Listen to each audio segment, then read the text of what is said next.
Muy buenas tardes, apreciados participantes. Mi nombre es Kelly Calderón y el día de hoy vamos a iniciar con el diplomado Inserción Avanzada de Catéter Speak y Midline en neonatos, técnicas ecoguiadas. El día de hoy estamos continuando con la segunda sesión. Está a cargo de esta ponencia de la licenciada Solange Chiota. Ella es de Argentina, nos está acompañando con mucho entusiasmo para poder brindarles los temas que ya el día de ayer habíamos iniciado. Nos encontramos en la segunda unidad de este diplomado, denominada Inserción y Manejo de Catéter Speak y Midline. Es un placer realmente poder contar con la licenciada Solange. Ella ha sido parte del inicio del diplomado. Ella es licenciada especialista en enfermería neonatal de la Universidad Austral de Argentina, miembro del grupo de enfermeros neonatales de la Sociedad Argentina en Pediatría, instructora en reanimación cardiopulmonar, especialista en accesos vasculares neonatales PIC y Midline. Y bueno, el día de hoy es docente de ASIS Especialización, así que les pido a todos los participantes, por favor, que tomen nota de la ponencia, que consulten y que puedan resolver todas sus dudas en esta ponencia de licenciada Solange. Licenciada Solange, usted puede desarrollar su ponencia y al final puede resolver las dudas eh, del, del tema que se va a desarrollar, ¿no? El primer tema. Si en el caso hubiesen consulta y usted desea responder, puede también hacerlo. Ya es a su disposición, licenciada Solange. Puede, por favor, comenzar. Muchísimas gracias, Kelly. Bienvenidos a todos, buenas tardes. Vamos a comenzar con el tema. Para empezar, no sé si qué conocimientos manejan o qué aprendieron del día de ayer o qué estuvieron viendo, si ya hicieron una introducción de Midline, pero en las imágenes un poquito quise poner para que veamos algo que sucede muchas veces cuando vamos a trabajar con un paciente.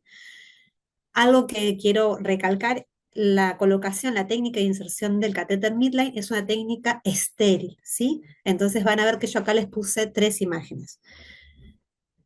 Una que está bien cubierto con el campo y solamente tenemos expuesto el sitio de inserción donde vamos a trabajar y vamos a insertar el catéter, y en otro que está a la derecha de la imagen, que van a ver que el brazo del paciente está expuesto, ¿sí? La extremidad está por fuera del campo.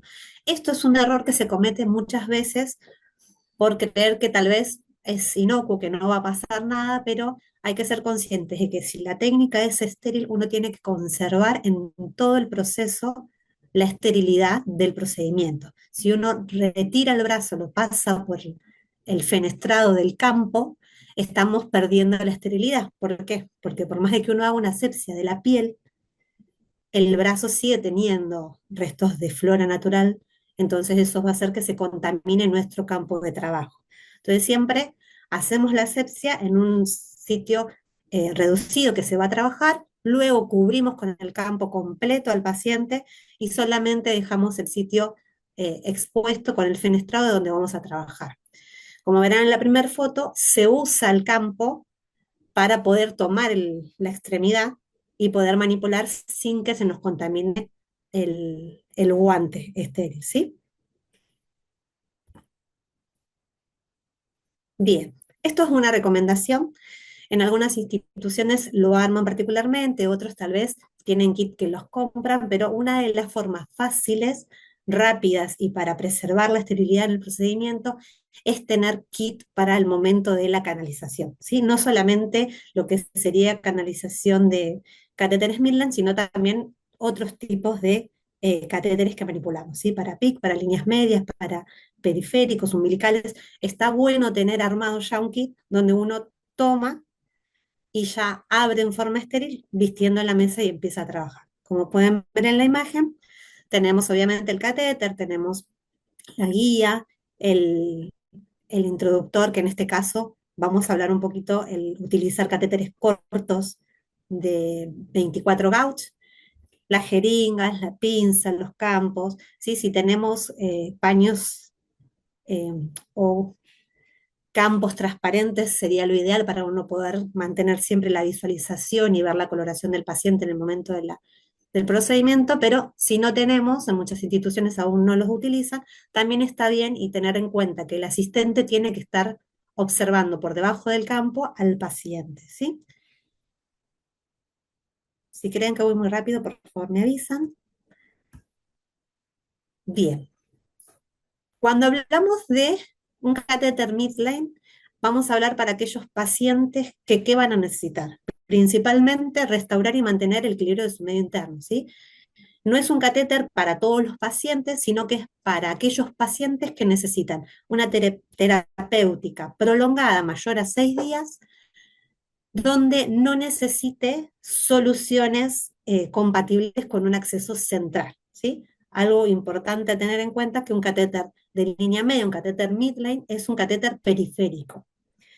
Va a llegar obviamente a accesos más grandes, accesos cercanos a lo central, pero es un catéter periférico. Entonces siempre hay que tener en cuenta los riesgos de el vaso, de la vasculatura del paciente para poder evitar las complicaciones locales o sea, que están aparejados con lo que es la terapia de infusión y las complicaciones que pueden elevarse y llegar a ser sistémicas, ¿sí? Acá menciono algunas que bueno, pueden ser infección, oclusión, trombosis. Tenemos también flebitis de dos tipos, ¿sí? La mecánica o la química.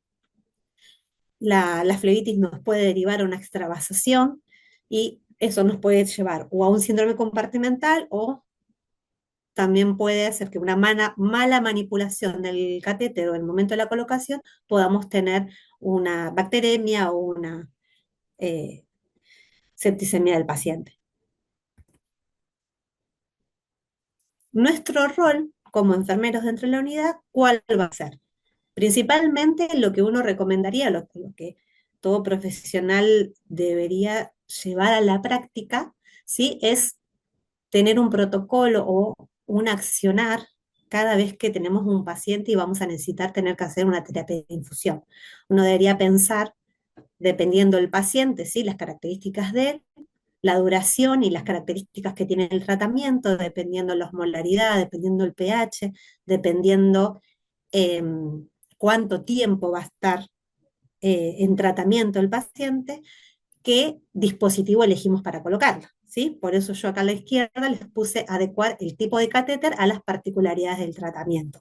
No es lo mismo un paciente que va a estar con un acceso por 24, 48 horas a un paciente que va a necesitar un tratamiento de antibiótico terapia por una semana, 15 días, hasta un mes, ¿sí? Va a ir cambiando las características. En ese tiempo el paciente va a necesitar un dispositivo que limite las punciones, nos minimice las lesiones al capital venoso y uno pueda hacer todo el tratamiento con un mismo dispositivo. ¿Por qué línea media? ¿Sí? Nosotros hasta al menos acá en Argentina, hasta hace unos 5 años atrás, siempre teníamos o un catéter corto o ya íbamos a la elección del catéter PIC, que es un catéter central pero de inserción periférica. Obviamente, al ser neonatos nuestros pacientes, el catéter de primera elección siempre va a ser el umbilical, ¿sí? Eso no hay que olvidarlo nunca, lo tenemos de primera elección para esos pacientes recién nacidos. Pero sabemos que el catéter umbilical tiene un corto periodo de uso, de utilidad. Entonces, ¿por qué uno pensaría una línea media para estos pacientes, para nuestros neonatos?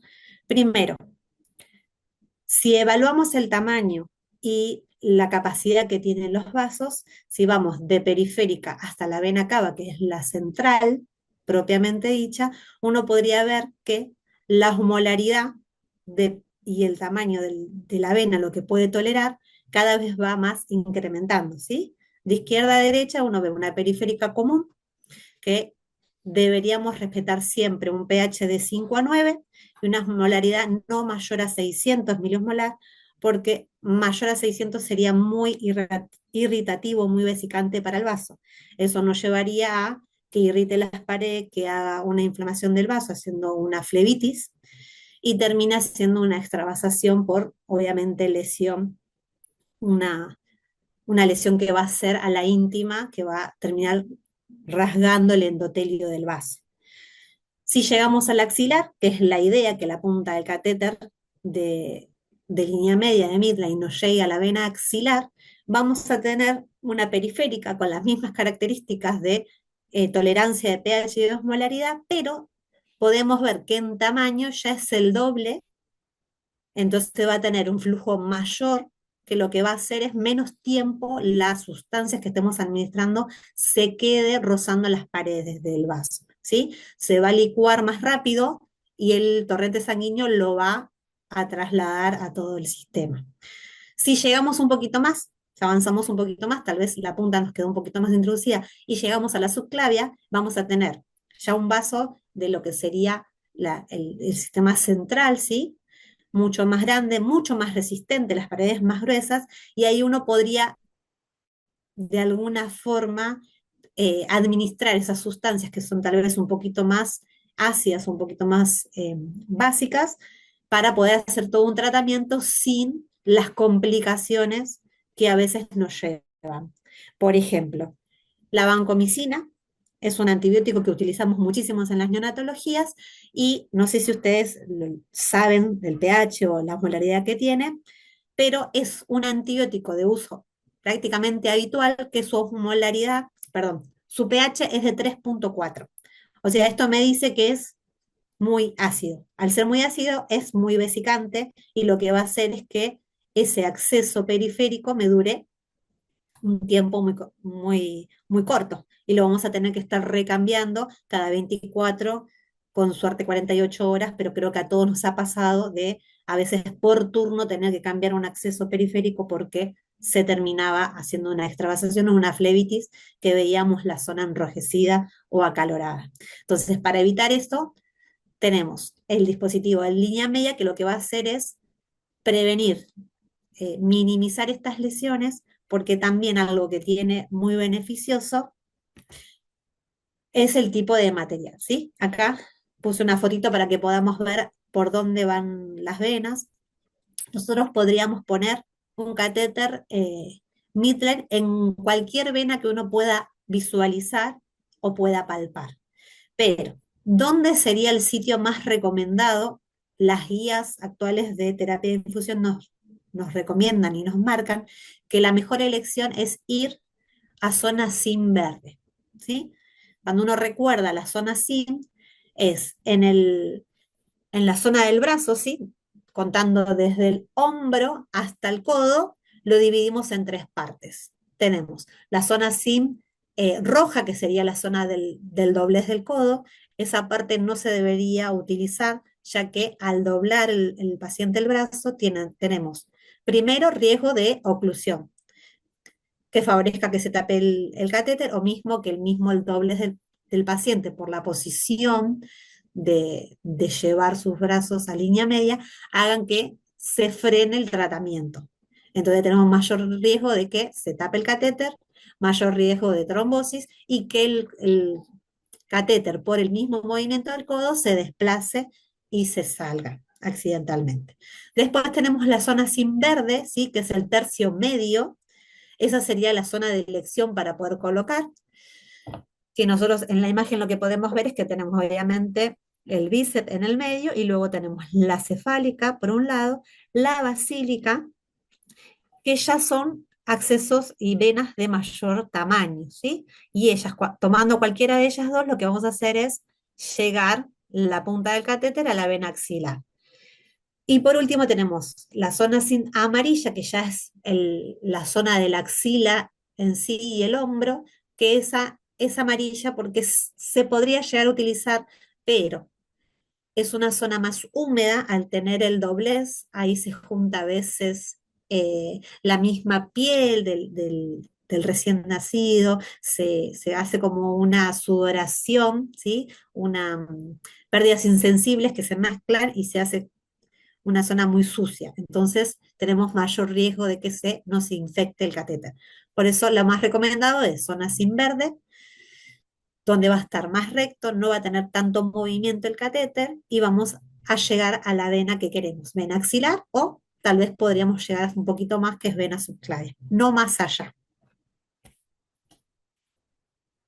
Bien, hablemos propiamente de los cuidados. Como pueden ver, es una técnica estéril, entonces tenemos que vestirnos adecuadamente, ¿sí? Preparar todo para el momento de la colocación, pero antes de armar todo la mesa y preparar todo para llevar a la acción de colocar el catéter, uno debería primero valorar al paciente. Cuando valoramos al paciente es el antes, el durante y el después de la colocación, ¿sí?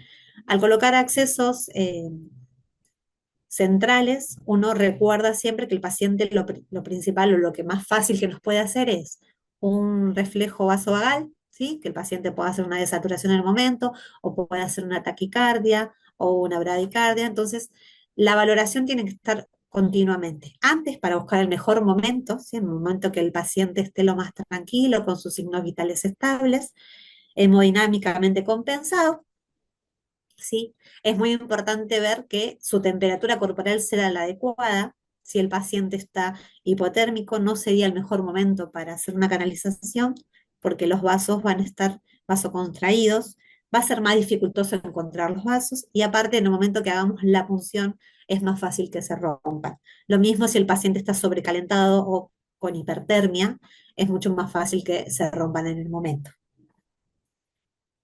Después, cuando preparamos los materiales.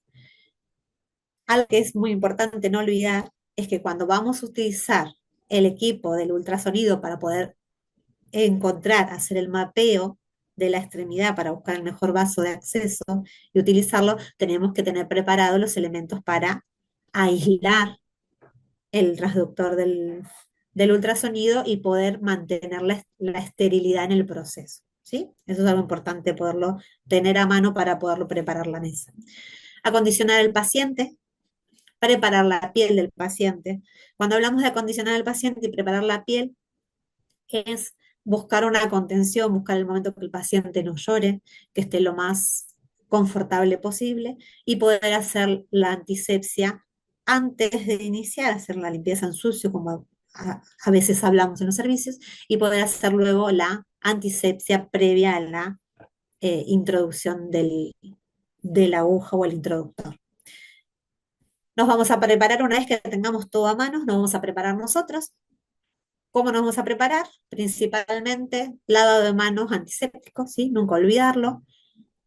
Colocarnos los elementos de protección personal, ¿sí? Gorro, barbijo. Una vez que tenemos el gorro y el barbijo, ahí nos volvemos a lavar las manos.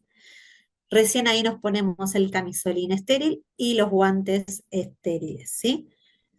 Hay dos formas de proceder. El asistente siempre tiene que usar la cofia y el barbijo. Si el paciente está dentro de la incubadora.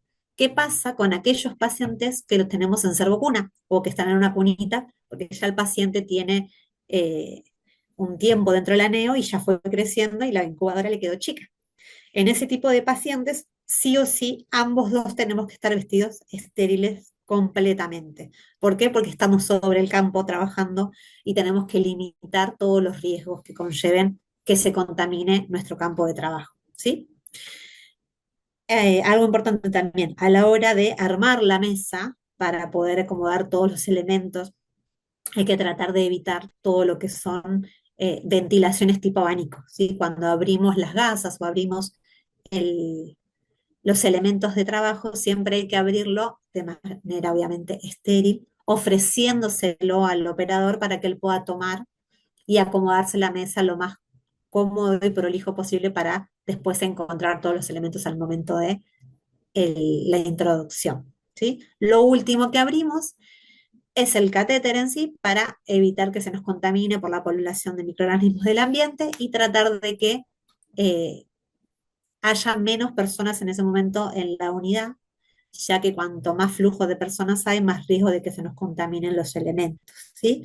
Algo importante es buscar el momento adecuado. No solo buscar el momento adecuado de que el paciente esté estable y que no se hayan hecho muchas intervenciones en él para, obviamente, no sobreestimularlo y no estar generándole más estrés al paciente para proteger su neurodesarrollo, sino también para poder eh, planificar el momento más adecuado. Catéter de midline no es un catéter que se utilice para la urgencia, ¿sí? Para la urgencia tenemos otro tipo de catéter que podemos usar, intraóseo, centrales quirúrgicos. A veces el mismo catéter corto se pone, se estabiliza el paciente y luego ya se planifica colocar un catéter de línea media. Y por último, obviamente, siempre hay que valorar al paciente el dolor que pueda llegar a tener antes, adelantarnos a la situación. La punción de piel, o sea, todo lo que sean accesos vasculares, es lo más doloroso que sufre el paciente durante su intervención, ¿sí? Durante su internación en la institución. A veces nos olvidamos de ese detalle porque uno considera que es un procedimiento rutinario, pero es lo que más dolor le genera, porque obviamente las terminaciones nerviosas están en la piel.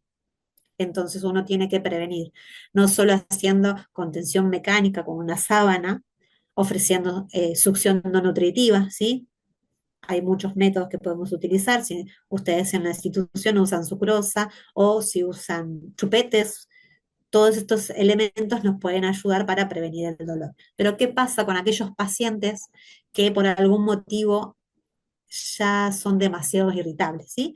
Pasa mucho con los pacientes cardiológicos, que son pacientes que suelen llorar bastante, o esos pacientes que tuvieron por ahí eh, perinatal alguna hipoxia o algún evento que genera que sean más irritables que otro tipo de pacientes. En este tipo de pacientes, si sabemos que es muy irritable, que va a ser difícil poder hacer una contención adecuada, uno debería que consensuar con el equipo, hablarlo, contarlo, porque si sabemos que va a ser dificultoso, que es probable que se nos rompan las venas en el momento de la punción, porque el paciente llora mucho, no lo podemos contener adecuadamente, es bueno poder conversar y hablar de ofrecerle una pseudoanalgesia, ¿sí? Obviamente contemplando las dosis, los tiempos de administración, al menos 20 minutos antes del procedimiento, ¿sí? Administrado por bomba, o sea, manteniendo siempre los cuidados necesarios,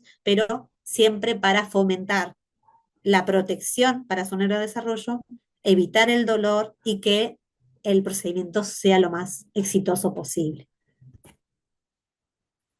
Bien, en un resumen, acá les puse para que vean las características y beneficios que nos da el catéter de línea media, el catéter midline. Principal, vamos a llegar a venas de mayor calibre, ¿sí? ¿Lo podríamos poner en cualquier vena? Sí, perfectamente lo podríamos poner a lo largo de toda la extremidad, miembros superiores o miembros inferiores, pero hay que ser conscientes que cuanto más distal es el acceso, las venas son cada vez más pequeñas y más frágiles, ¿sí? Entonces, cuanto más cerca vamos a estar de línea axilar o línea subclavia, lo que nos va a beneficiar es venas de mayor calibre, venas más resistentes, con mayor flujo, y vamos a poder prevenir todas las complicaciones que están aparejadas con el catéter. Son de poliuretano, que nos beneficia el poliuretano si uno lo compara con el teflón, son los catéteres cortos que habitualmente conocemos. Es mucho más flexible, mucho más blando, es biocompatible, o sea, no se va a endurecer por el tipo de soluciones que nosotros administremos. Es mucho más duradero, ¿sí? Menos riesgo de que se rompa eh, a la manipulación o estar dentro del vaso del paciente y tiene mayor compatibilidad con el organismo del paciente. Entonces, las respuestas inflamatorias van a ser menores, lo que también ya hay evidencia y estudios que demuestran que el poliuretano de alguna manera o sea, atrae menos a las bacterias, ¿sí? Hace como que se colonicen menos que otro tipo de materiales. Y después, por último, es una técnica Seldinger, ¿sí? La técnica Seldinger la hemos visto habitualmente con los cirujanos o los médicos que colocan las centrales comunes quirúrgicas. Pero la técnica Seldinger que nosotros vamos a utilizar es sin bisturí. Al ser sin bisturí, lo que va a hacer es que la lesión sea menor, porque si es necesario podemos dilatar, pero la dilatación, que ya la vamos a ver, es mucho más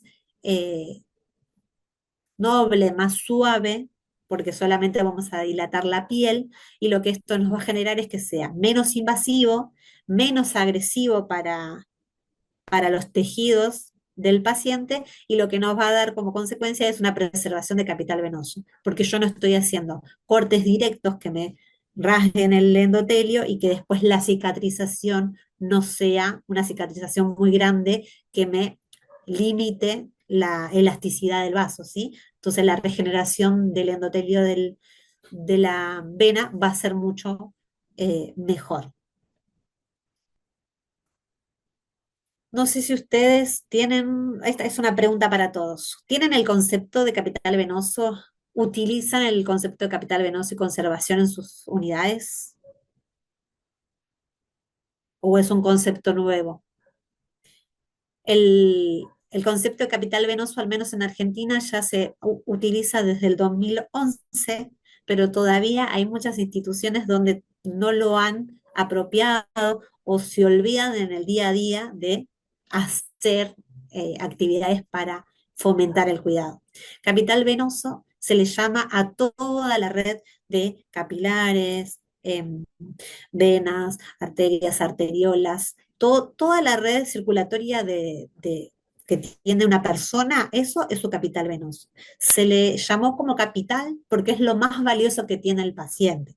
Es único, no se va a regenerar fácilmente. Entonces, si uno podemos pensar desde el momento cero, el momento que el paciente nace, tratar de ser lo menos invasivos y lo menos agresivos para el capital venoso, lo que vamos a fomentar a que el uso sea más racional y no seamos tan agresivos a su anatomía vascular. A lo largo de la vida de esa persona le van a suceder muchas cosas, ¿sí? A nosotros nos suceden muchas cosas. Cada vez que alguien se golpea accidentalmente o nosotros que trabajamos muchas horas paradas, se nos hacen varices, todo ese tipo de patologías o lesiones son directamente a nuestro capital venoso. Entonces, a lo largo de la vida vamos perdiendo pequeños vasos o venas que a la hora de poderle administrar un tratamiento a un paciente es fundamental que podamos encontrar un acceso. Si no tenemos una vena para poder administrarle, colocarle un acceso, nosotros no le podemos dar tratamiento.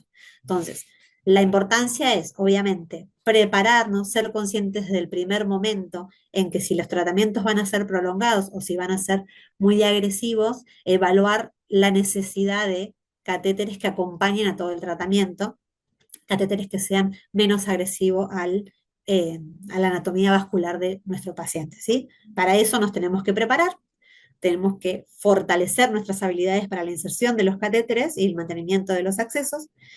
Y algo muy importante, que acá lo puse yo, es saber interactuar con el paciente, con su familia, con los integrantes del equipo. Hace un momento yo les decía que si el paciente es un paciente que es muy irritable, que es un paciente que es difícil para poderlo contener, uno debe poder hablar con el equipo. O si es un paciente que sabemos que tiene una vasculatura compleja, que es un paciente ya diva porque no tiene fácil acceso y nos vienen a pedir que, o sea, por indicación, que coloquemos otro acceso periférico, podemos hablar y decir, mire, este paciente la realidad es que sus vasos son muy frágiles, se rompen, es difícil de buscar, no le duran mucho los accesos. ¿Por qué no probamos con un catéter de línea media? ¿Por qué no probamos con un catéter midline? ¿Sí? Que ya existen, no es algo que estamos inventando nosotros, sino que es algo que se está utilizando desde hace muchos años. ¿Sí? En Europa ya es habitual que todas las instituciones lo utilicen y ahora acá en lo que es Latinoamérica estamos desde hace al menos 5 años incorporando en diferentes instituciones. Prevención de infecciones. Esto es algo súper importante que tenemos que tener siempre en cuenta, no solo el momento de la colocación del catéter, sino también a la manipulación de ese catéter, ¿sí? A la manipulación cuando preparemos una solución para administrar, deberíamos ser conscientes de mantener siempre la asepsia y la esterilidad y en el momento de hacer las desconexiones, hacer la desinfección de los tapones, las membranas, previos a poder utilizar. Yo no sé por qué. A ver, ahí les Voy a mostrar un pequeño video de una colocación. Si hay algo que les llame la atención o que les parezca raro, lo podemos conversar al finalizar.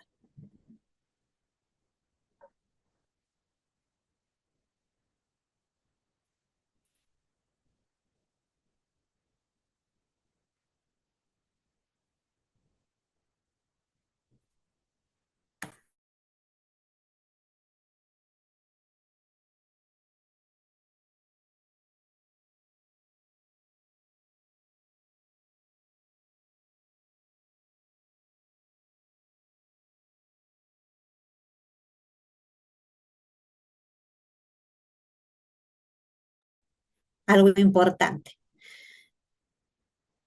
Una vez que tenemos retorno, uno no sigue introduciendo la aguja, ¿sí? Apenas tengo retorno, progreso con el teflón y lo acomodo para que obviamente no se me salga en el momento de colocarla ahí. Pero apenas tengo retorno, ya podríamos sacar el, o sea, introducir el teflón, sacar el cortopunzante, tirarlo e introducir la guía. Ahí es la imagen con el ultrasonido, cómo veríamos entrar. A la derecha la imagen se ve la aguja que está entrando a la vena. No sé si pueden ver que ya está llegando a la mitad de la vena. Se va de foco. No era muy bueno el que me filmaba. Ahí en repetición, mientras que introduce, que puedan ver cómo se ve la aguja dentro del acceso. Y luego van a ver cuando se ingresa la guía, cómo la podemos ver con el ultrasonido, mientras que evaluamos la correcta colocación del acceso.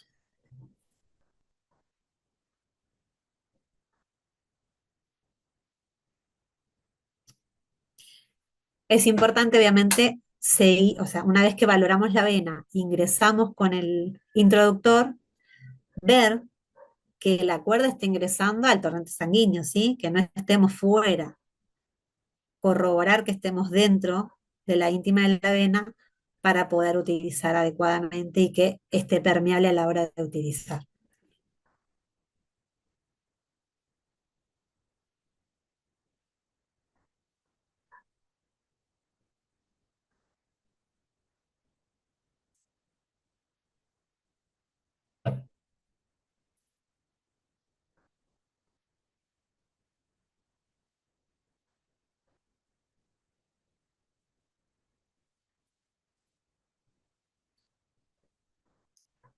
Una vez que tenemos la guía dentro, sacamos el teflón y vamos a enhebrar el dilatador. En este caso, la colocación se estaba haciendo con un 24 gauge, como les conté al principio. Entonces, hay como el catéter es de 2 French, lo más pequeñito, necesitamos sí o sí dilatar la piel con un teflón de 22 gauge para que no tengamos resistencia en la piel. Luego enhebramos el catéter y vamos introduciendo centímetro a centímetro. Acá tengo dos cosas para contarles. Primero, como la colocación es con los dedos, o sea, uno tiene que ir acompañando y siguiendo, uno tiene que, como seguridad principal, ver que la guía siempre la podamos ver, sin no perder de vista, porque dentro del vaso hay presiones, hay flujo, y si uno pierde de vista la guía, corremos el riesgo de que la guía se nos quede dentro del torrente sanguíneo, y eso es una emergencia quirúrgica, ¿sí? La guía es lo principal que uno tiene que evaluar y ver. Luego, una vez que utilizamos para dilatar, lo que tenemos que dilatar es la piel, no es necesario llegar hasta el final, no hay que llegar hasta el vaso, porque ahí corremos riesgo de lesionar y romper el vaso, ¿sí? Hacer una extravasación diatrogénica por introducir demasiado el dilatador. Lo que deberíamos introducir del dilatador es la primera parte, 0,5 hasta 1 centímetro, no más, porque enseguida vamos a tener el vaso que estamos trabajando. ¿Sí? Eso va a depender de qué tan profundo sea el vaso que hayamos elegido. Una vez que está colocado, sacamos la guía y probamos el retorno. Si valoramos que tenemos buen retorno y que cuando lavamos, ¿sí? Con solución fisiológica, hacemos técnica push stop, infunde, ahí podríamos perfectamente corroborar con el ultrasonido que la solución, o sea, la succión fisiológica esté dentro del, o sea, fluyendo dentro del vaso. Y una vez que verificamos eso, si yo tengo retorno y puedo infundir adecuadamente, ya podemos habilitar el catéter, ¿sí? Este tipo de catéter no necesitan eh, hacer control radiográfico, porque como es un catéter periférico, no necesitamos llegar a vena cava. Entonces, con que tengamos retorno y podamos infundir, es suficiente. Preguntas, dudas que tengan, y que en el chat había algo. Bien, acá dice, sobre la guía, ¿cuánto debe ingresar? La realidad es que o sea, lo que nosotros tenemos que ingresar es el largo de la aguja. La recomendación es introducir un 30% del total de la guía. ¿Qué pasa si introduzco más? No pasa nada.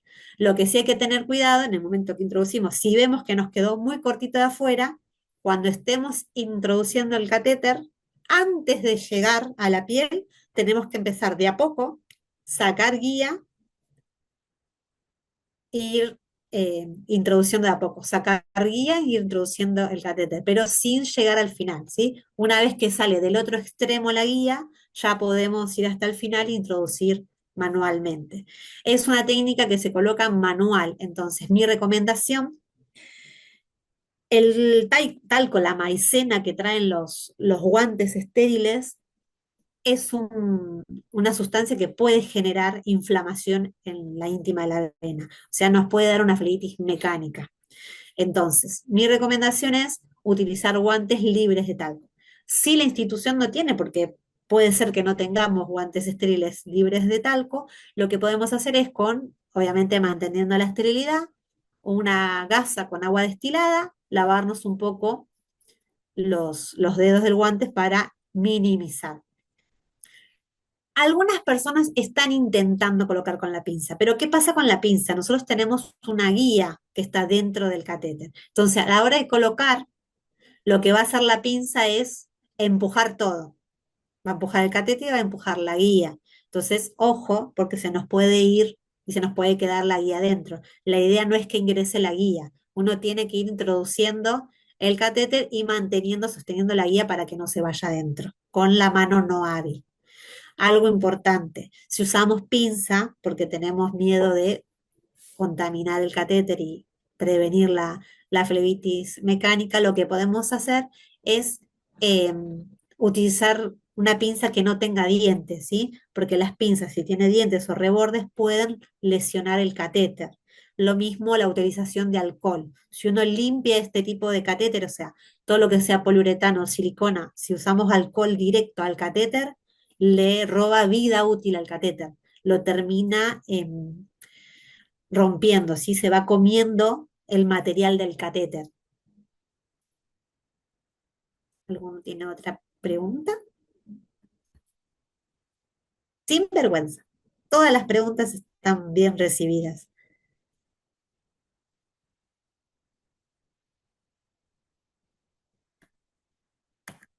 Bien, algo importante para aclarar. Uno cuando lo coloca, lo vamos colocando centímetro a centímetro, ¿sí? Y vamos lento ingresando. ¿Por qué hacemos ese lento ir ingresando? Eso es para favorecer, ¿sí? Que el material es el poliuretano y es termosensible. Lo que va a hacer es entrar en contacto con la temperatura de la sangre, del torrente sanguíneo, y va a hacer que se ablande, se dilate el material y se ablande y sea mucho más flexible y más suave el ingreso. Acuérdense en que las venas no son tubos largos, lisos, exactos, sino que hay bifurcaciones, hay dobles, o sea, vamos a llegar a la parte del hombro y si uno lo va haciendo lento, va a favorecer que se ablande y pueda seguir el recorrido normal de la vena. Bien, acá pregunta, ¿desde qué edad gestacional se podría utilizar? Todavía no hay como muchas recomendaciones de edad gestacional, pero uno tiene que valorar el tamaño del vaso. Entonces, si uno debe valorar el tamaño del vaso, en neonatología nosotros usamos el peso. Si sabemos que menores de 1 kilo tienen que ser catéteres de un French y los catéteres de midline son de 2 French, es lo más pequeño que tenemos, uno debería utilizarlo con pacientes mayores a 1 kilo, ¿sí? Mi recomendación, mayores a 1,5 kilos. ¿Por qué? Porque los pacientes muy pequeños, prematuros, ¿qué van a necesitar? Seguramente tratamiento con nutrición parenteral total. La nutrición parenteral total tiene una osmolaridad de 900 miliosmolar, o sea, es demasiado irritante y vesicante. Es indicación de un catéter central. En el caso de los pacientes que tienen nutrición parenteral total, sí o sí esos pacientes tienen que tener un PIC. En cambio, pacientes que tengan nutrición parenteral para periférica, o sea, que estén preparados para periférica, sí pueden administrarse por un catéter de línea media. O pacientes que solamente tienen tratamiento antibiótico-terápica, ahí sí podemos también. Algo que no mencionamos.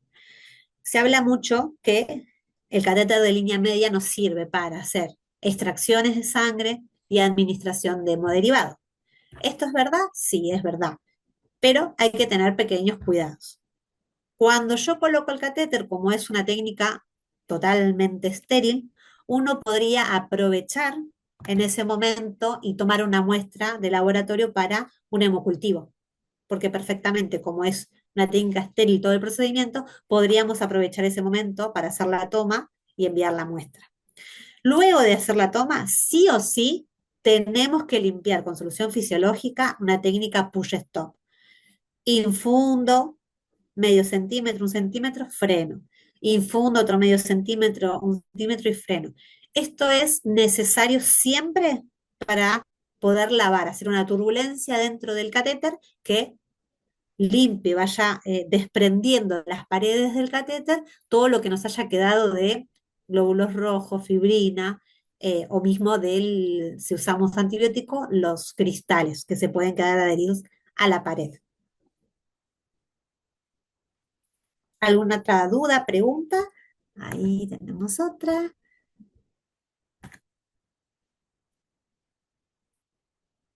El midline sí se puede usar, sí, sí, se usa. Es más, hay medidas más grandes. Lo más pequeño es de 2 French, que más vienen de 4, de 6, de 8, de 10 centímetros. Hay otras medidas en el medio, pero esas son como las más habituales. Después ya pasamos a 3 French, que vienen de 10 y 15 centímetros. Y ya después tenemos de 4 French, que es el que más se utiliza en adultos, que son de 15, 20 centímetros, y creo que hay hasta 25 centímetros para adultos, son como más grandes. Eso va a depender, obviamente, el tamaño del paciente, el tamaño del brazo, porque si el paciente es un paciente obeso o tiene un edema en la extremidad que vamos a utilizar, vamos a necesitar un catéter más largo. Sí, si necesitan, les puedo conseguir el catálogo, no hay ningún problema. Ustedes tienen ahí en Perú marcas que trabajan con todas las medidas de catéter de línea media. Bueno, si no hay más preguntas, pasamos al siguiente tema. Gracias, licenciada Solange. Sí, claro, podemos pasar al siguiente tema.